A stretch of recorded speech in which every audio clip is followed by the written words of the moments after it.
नमस्कार, India voice देख रहे हैं आप और मैं हूं आपके साथ शिवम दुबे। बुलेटिन की शुरुआत करेंगे। प्रियंका गांधी का रोड शो लाइव है, चलिए सीधे लिए चलते हैं आपको।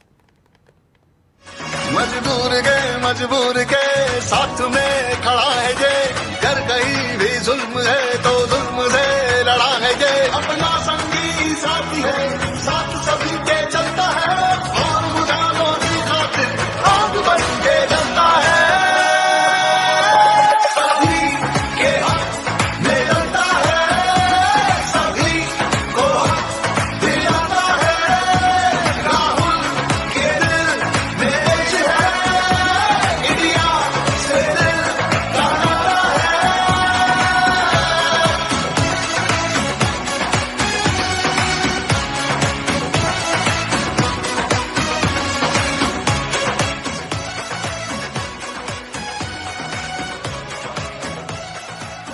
तो कांग्रेस प्रत्याशी किशोरी लाल शर्मा के समर्थन में रोड शो।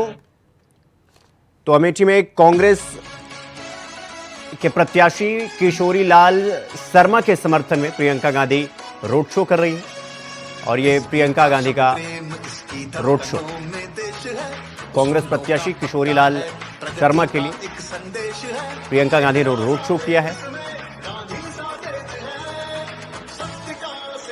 और अमेठी से लेकर रायबरेली तक प्रियंका गांधी का लगातार रोड शो जारी है।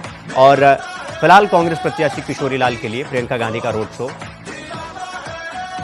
ये आप देख रहे हैं। तो कांग्रेस महासचिव प्रियंका गांधी रोड शो कर रहे हैं।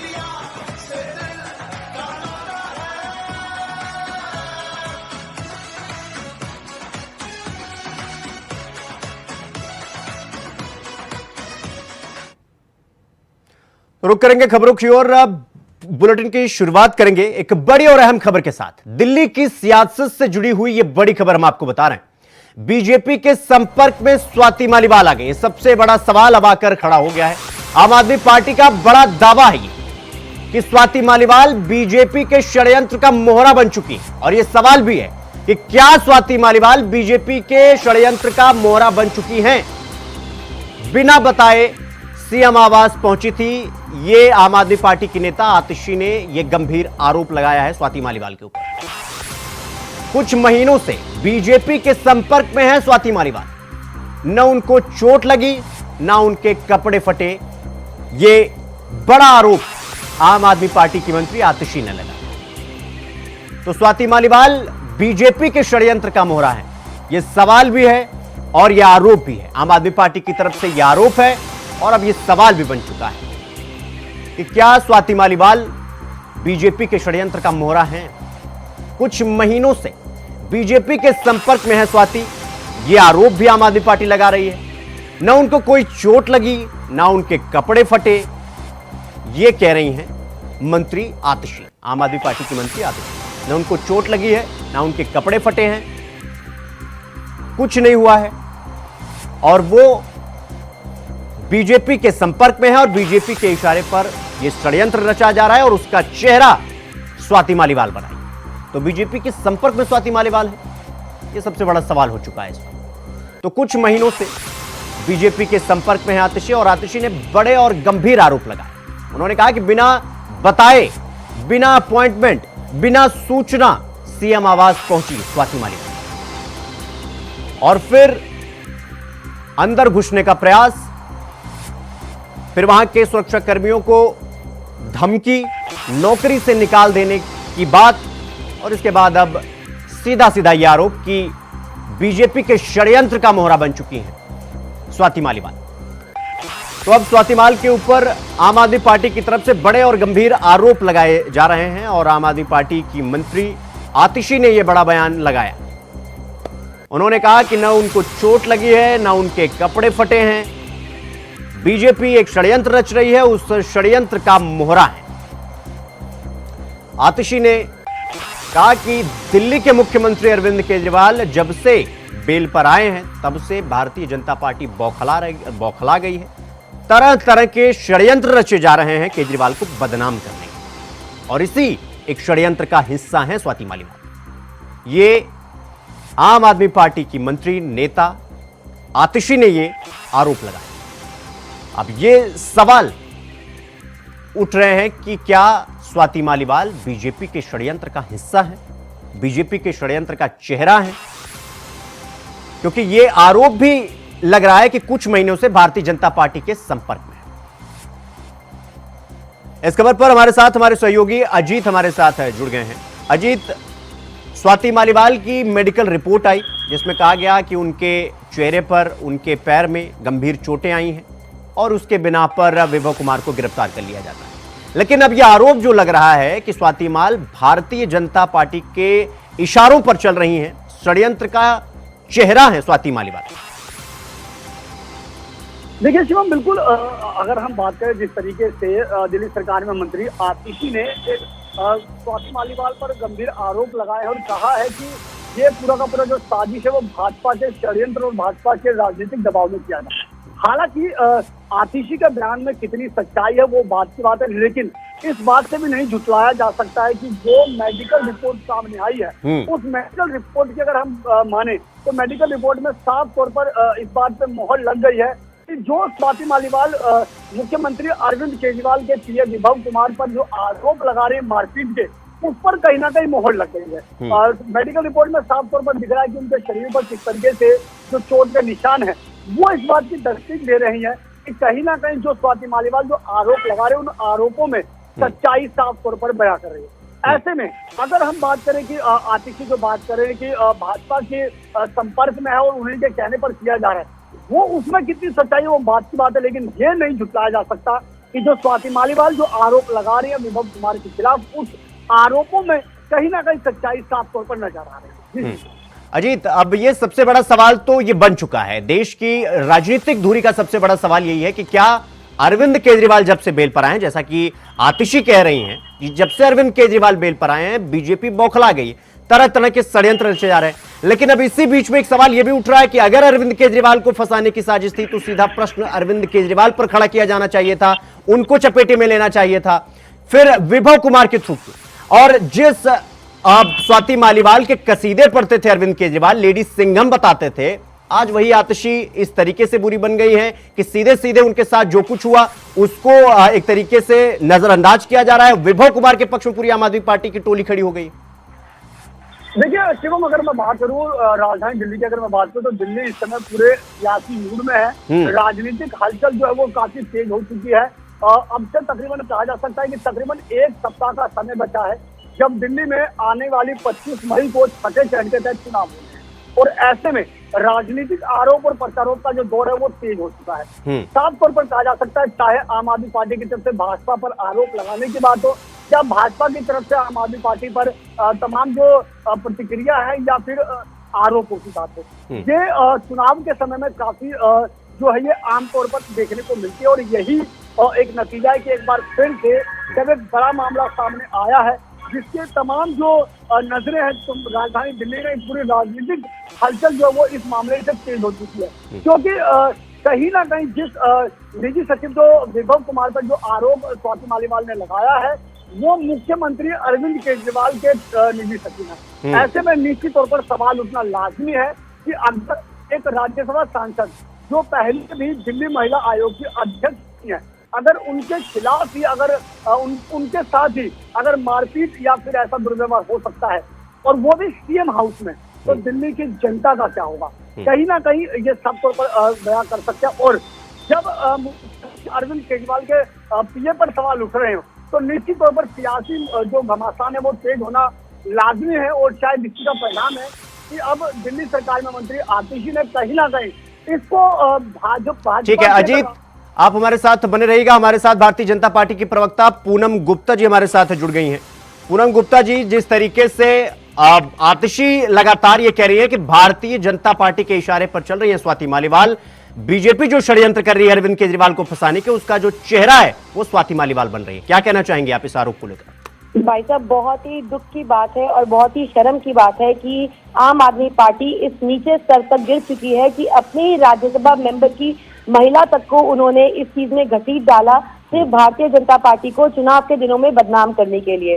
अगर ये भारतीय जनता पार्टी की भी अगर ये कार्यकर्ता होती तो किसी भी व्यक्ति को सीएम हाउस में इस तरीके से किसी भी महिला के ऊपर उसको बाल पकड़कर खींचना, उसको थप्पड़ मारना और उसको उसके कपड़े बाहर निकाल देना, ये किसी भी तरीके की अगर कोई घर में काम करने वाली महिला भी होती है तो भी ये बात बिल्कुल गलत है। और ये इस तरीके की बातें एक ऐसे सीएम को जिसको लाखों महिलाओं ने वोट देकर दिल्ली का चीफ मिनिस्टर बनाया, उनके प्रेजेंस में उनके घर में होता है, तो ये बहुत ही एक शर्मनाक हादसा है और इसके ऊपर सख्त से सख्त कार्रवाई होनी भी चाहिए।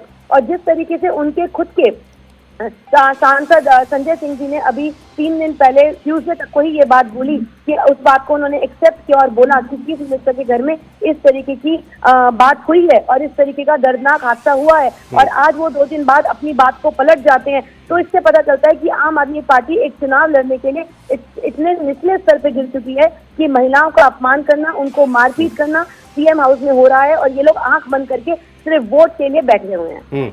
नहीं पूनम जी, जिस तरीके से आतिशी का बयान तो आपने सुना ही होगा, वो लगातार सवाल खड़े कर रही है कि आप जो जांच एजेंसियां हैं, लोगों को दबाव बनाकर आप आम आदमी पार्टी के मुखिया जो हैं अरविंद केजरीवाल, उनकी बेल के बाद आप लोग बौखलाए हैं और इसके बाद उन्हें फंसाने की कोशिश की जा रही है। वो सीधा सीधा कह रही है कि एसीबी की जांच उन पर चल रही है, उसी का दबाव उनके ऊपर स्वाति मालिवाल के ऊपर बनाया गया और यही वजह है कि वो अरविंद केजरीवाल को बदनाम किया जा रहा है ताकि चुनाव को पोलराइज किया जा सके।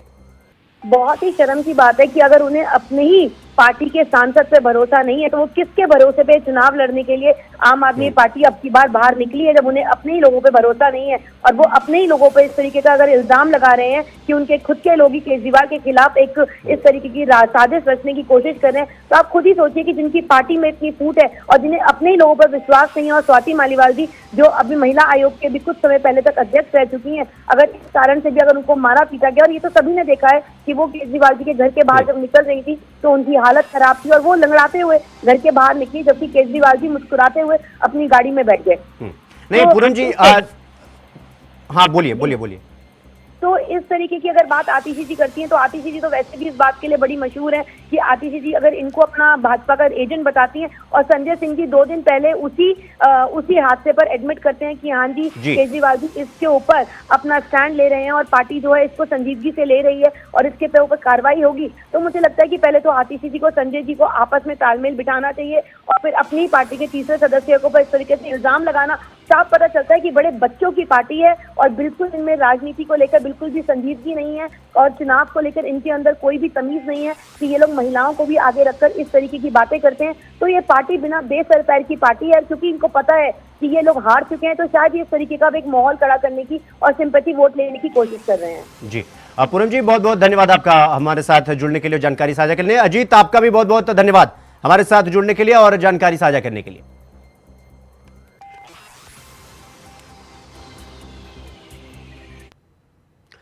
तो खबरों में आगे बढ़ेंगे एक और बड़ी खबर के साथ। यूपी की सियासत से जुड़ी हुई यह बड़ी खबर आपको बता रहे हैं। समाजवादी पार्टी के प्रत्याशी के जनसंपर्क में नारे लगे हैं, पुष्पेंद्र सरोज के जनसंपर्क में नारे लगे हैं और राजा भैया जिंदाबाद के नारों के साथ राजा भैया का स्वागत हुआ है। सपा प्रत्याशी के स्वागत में नारों पर अब सियासत गर्म हो चुकी है। अब एक सवाल भी है कि क्या राजा भैया पर्दे के पीछे से सरोज का समर्थन कर रहे हैं या सरोज के साथ खड़े हैं, और क्या साइकिल के साथ है राजा भैया? सीधा सीधा सवाल उठ रहा है। राजा भैया के समर्थकों के नारों पर अब सियासत बेहद तेज हो चुकी है। बाबागंज से एक वीडियो आया और यह वीडियो क्या संदेश देता है, अब यह सबसे बड़ा सवाल हो चुका है कि क्या राजा भैया समाजवादी पार्टी के साथ खड़े हैं? प्रत्यक्ष नहीं बट परोक्ष रूप से क्या राजा भैया पर्दे के पीछे से सरोज के साथ खड़े हैं? अब यह सवाल उठा। साइकिल के साथ है राजा भैया, क्योंकि जिस तरह से जनसत्ता दल के समर्थक समाजवादी पार्टी का नारा लगा रहे हैं, उसको लेकर अब सियासत तेज हो गई है और सपा प्रत्याशी के जनसंपर्क में नारे लगे।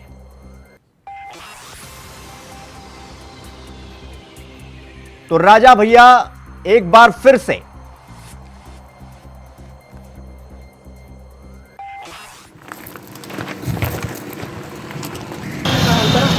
राजा भैया जिंदाबाद, राजा भैया जिंदाबाद, राजा भैया जय भैया जिंदाबाद, राजा भैया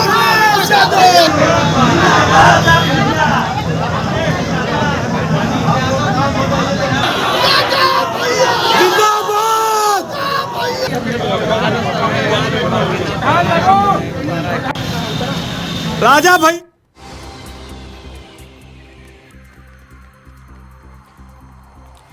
तो हमारे साथ स्टेट कोऑर्डिनेटर अनिल पाठक जी हमारे साथ उत्तर प्रदेश से जुड़ गए हैं। अनिल जी, अब ये कहा जा रहा है कि समाजवादी पार्टी के साथ खड़े हैं राजा भैया, ऐसा अब अनुमान लगाया जा रहा है, प्रत्यक्ष नहीं बट परोक्ष रूप से राजा भैया का साथ है समाजवादी पार्टी के नेता के साथ। देखिए शिवम जी, जिस तरह की तस्वीरें आ रही हैं कौशाम्बी लोकसभा क्षेत्र से, ये कहा जा सकता है कि राजा भैया की जो ताकत है वो समाजवादी पार्टी के पास नजर आ रही है, क्योंकि राजा भैया की जो ताकत है वो उनके समर्थक है, और समर्थक जो है वो समाजवादी पार्टी जिंदाबाद की नारेबाजी करते हुए नजर आ रहे हैं। अखिलेश यादव जिंदाबाद, राजा भैया जिंदाबाद के नारे कौशाम्बी लोकसभा क्षेत्र में गूंज रहे हैं। शिवम जी, आपको बता दें कि जो ये वीडियो वायरल हुआ है ये बाबागंज विधानसभा का है और बाजार है मनगढ़। ये सुप्रसिद्ध स्थान है, धार्मिक स्थल है मनगढ़। ये वहाँ का वीडियो वायरल हुआ है और सपा प्रत्याशी यहाँ पर हैं उपेंद्र सरोज, वो खुद भी कह रहे हैं कि हमें जिनका समर्थन मिलना चाहिए उनका समर्थन मिल चुका है और अब कौशाम्बी में परिवर्तन को कोई रोक नहीं सकता है। तो जो अंदाज है और जो जोश है उससे संदेश साफ है कि कौशाम्बी और प्रतापगढ़ में एक बड़ा खेला होने जैसा है और शुरुआत की बाबागंज विधानसभा से हो चुकी है। नहीं अनिल जी, जिस तरीके से चाहे कौशाम्बी सीट की बात कर लें चाहे प्रतापगढ़ सीट की बात कर लें, दोनों सीट पर राजा भैया यानी जनसत्ता दल अपना प्रत्याशी नहीं उतार रहा है। संजीव बालियान राजा भैया से मिलने पहुंचते हैं और खुद राजा भैया अमित शाह से मुलाकात कर चुके हैं, और इसके बाद अब यह कहा जा रहा है कि समाजवादी पार्टी के प्रत्याशी के भी समर्थन में है, प्रत्यक्ष नहीं परोक्ष रूप से हैं, और शायद यही वजह है कि नारे भी लग रहे हैं। अब सवाल उठ रहा है कि क्या राजा भैया साम्यावस्था यानी कि न्यूट्रल रहना चाह रहे हैं या वो शांत रहकर दोनों पार्टियों के साथ खेला कर रहे हैं?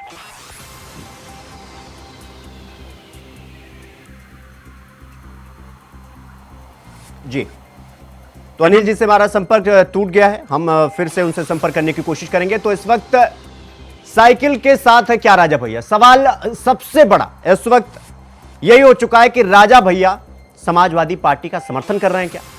क्योंकि जिस तरीके से नारे लग रहे हैं राजा भैया जिंदाबाद, राजा भैया जय भैया जिंदाबाद, राजा भैया जिंदाबाद।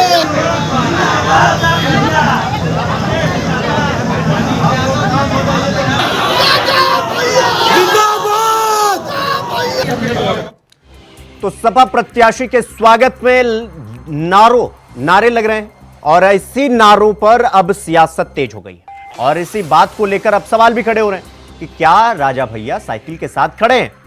क्या राजा भैया सपा प्रत्याशी के समर्थन में खड़े हैं? राजा भैया के समर्थकों ने ये जो नारा लगाया है इसके क्या सियासी मायने हैं, अब ये समझने की कोशिश की जा रही है। आपको बता दें कि बाबागंज से एक वीडियो सामने आया और अब ये वीडियो क्या संदेश देता है ये अब सबसे बड़ा सवाल हो चुका है। राजा भैया जय भैया जिंदाबाद। तो ये नारों के साथ आप देख सकते हैं कि किस तरह से सपा प्रत्याशी जनसंपर्क कर रहे हैं और उसमें राजा भैया जिंदाबाद के नारे लग रहे हैं। और अब इसी वीडियो के आधार पर, इसी नारों के आधार पर अब ये सवाल भी खड़े हो रहे हैं, अब ये सियासी सवाल भी खड़े हो रहे हैं कि जनसत्ता दल यानी राजा भैया किस करवट पर बैठे, क्योंकि बीजेपी के नेता संजीव बालियान उनसे मुलाकात कर चुके हैं और कई सियासी मुलाकातें भारतीय जनता पार्टी के हो चुकी है राजा भैया से। लेकिन तो स्टेट कोऑर्डिनेटर अनिल पाठक जी हमारे साथ फिर जुड़ गए हैं। अनिल जी, मेरा सवाल यही था कि कौशाम्बी और प्रतापगढ़ दोनों सीट पर जनसत्ता दल यानी कि राजा भैया अपने प्रत्याशी नहीं उतार रहे हैं। संजीव बालियान से लेकर अमित शाह से राजा भैया मुलाकात करते हैं लेकिन फिर भी न्यूट्रल रहते हैं, प्रेस कॉन्फ्रेंस कर कहते हैं जिसको मर्जी उसको वोट करो, हमारा किसी से कोई समर्थन नहीं है, हमारे प्रत्याशी चुनावी मैदान में नहीं उतर रहे हैं। लेकिन अब सपा प्रत्याशी पुष्पेंद्र का समर्थन में जनसभा में जनसंपर्क में राजा भैया के नारों का क्या मतलब होता है? हेलो जी अनिल जी, सुन पा रहे हैं आप मुझे? हाँ, मैं सुन पा रहा हूँ शिवम जी। देखिए, जो एकदम मैसेज जो है वो साफ है। कौशाम्बी में अभी जो पुष्पेंद्र फरोज का वीडियो वायरल हुआ है, इससे पहले राजा भैया ने एक इंटरव्यू भी दिया है। उनकी नाराजगी और तलखी जो है भारतीय जनता पार्टी से साफ स्पष्ट हो चुकी है। राजा भैया का कहना था कि मैंने राज्यसभा में दिया, विधान परिषद सदस्य में दिया, और उसके बाद भारतीय जनता पार्टी का हमारे पास फोन आया कि भैया हमको इस लोकसभा चुनाव में अपना वोट दे दीजिएगा। तो एक तरह से उन्होंने तंज कसा है, व्यंग कसा है, और भारतीय जनता पार्टी की तरफ से जो उनकी लगातार उपेक्षा की गई है, सहयोग करने के बावजूद भारतीय जनता पार्टी से जो उनको तवज्जो नहीं मिला है, उसकी भरपाई अब उनके समर्थक कौशाम्बी और प्रतापगढ़ लोकसभा क्षेत्र में करते हुए नजर आ रहे हैं। नहीं अनिल जी, अंग्रेजी की एक कहावत है, there is no smoke without fire, बिना आग के धुआं तो नहीं लगता है। तो ये जो नारे हैं, क्या ये नारे वो धुआं है जिससे ये माना जाए कि आग लगी है? यानी राजा भैया के बयान जो है, वो जो सियासी तल्ख है, जुबानी तल्ख है, वो भारतीय जनता पार्टी के साथ राजा भैया का दिखाई दे रहा है। देखिए शिवम जी, सियासत में जो होता है वो दिखता नहीं है, जो बोला जाता है वो किया नहीं जाता है। तो 2024 के लोकसभा चुनाव में भी फिर एक बार इसे दोहराया जा रहा है कौशाम्बी और प्रतापगढ़ लोकसभा क्षेत्र में। शिवम जी, आपको बता दें कि जैसे कौशाम्बी लोकसभा क्षेत्र जो है, वहां पर राजा भैया का बड़ा प्रभाव है, क्योंकि बाबागंज और जो कुंडा विधानसभा क्षेत्र है, ये कौशाम्बी लोकसभा क्षेत्र में आता है। पिछले चुनाव में राजा भैया की पार्टी के जो कैंडिडेट थे शैलेंद्र, उनको 1,76,000 वोट मिला था, और भारतीय जनता पार्टी का जो कैंडिडेट थे, 2 बार के सांसद हैं विनोद सोनकर, इस बार भी वही प्रत्याशी हैं, बड़ी मुश्किल से चुनाव जीत पाए थे। तो इस बार परिस्थितियां बदली हैं, खासकर कौशाम्बी लोकसभा क्षेत्र में, और प्रतापगढ़ में भी यही कुछ हालात चल रहे हैं। नहीं अनिल जी, राजा भैया तो एक प्रेस कॉन्फ्रेंस के दौरान यहां तक बोल चुके हैं कि जब उनसे पूछा गया कि अखिलेश यादव से आपके संबंध कैसे, उन्होंने कहा कि राजनीति में संबंध जो है वो सियासी तल थोड़ी बहुत हो जाती है, लेकिन संपर्क हमारा समाजवादी पार्टी से अच्छा नहीं है, ये नहीं कहा जा सकता। इसका मतलब है कि वो दोनों तरफ से खेलना चाह रहे हैं। वो राजा से कह रहे जागते रहो, चोर से कह रहे हैं कि चोरी करो। देखिए शिवम जी, अब राजा भैया के पास कुछ खेलने के लिए बचा नहीं है। राजा भैया को खेल गई है भारतीय जनता पार्टी, क्योंकि उन्होंने राज्यसभा में वोट दिया, उसके बाद विधान परिषद में भी वोट दिया, और बराबर उनसे ये कहा जाता रहा कि उनकी पार्टी से Bharatiya Janata party seat sharing करेगी, लेकिन सीट शेयरिंग नहीं हो पाई। जनसत्ता दल जो है वह पो की स्थिति में कंफ्यूज रही और नामांकन भी नहीं भर पाई। या ये कह सकते हैं कि जनसत्ता दल या फिर राजा भैया ने इस बार ये रणनीति बना के किया कि हम अपना वोट खराब नहीं होने देंगे, बल्कि हम सबक सिखाएंगे जिन्होंने हमको धोखा दिया है या फिर हमारे साथ विश्वासघात किया है। जी अनिल जी, बहुत बहुत धन्यवाद आपका हमारे साथ जुड़ने के लिए और जानकारी साझा करने के लिए। तो सपा प्रत्याशी के जनसंपर्क में राजा भैया के जिंदाबाद के नारे लगे और फिर सियासी हलचल तेज हो गई कि राजा भैया का ऊंट किस करवट बैठ रहा है। फिलहाल बुलेटिन में मुझे दीजिए इजाजत। नमस्कार।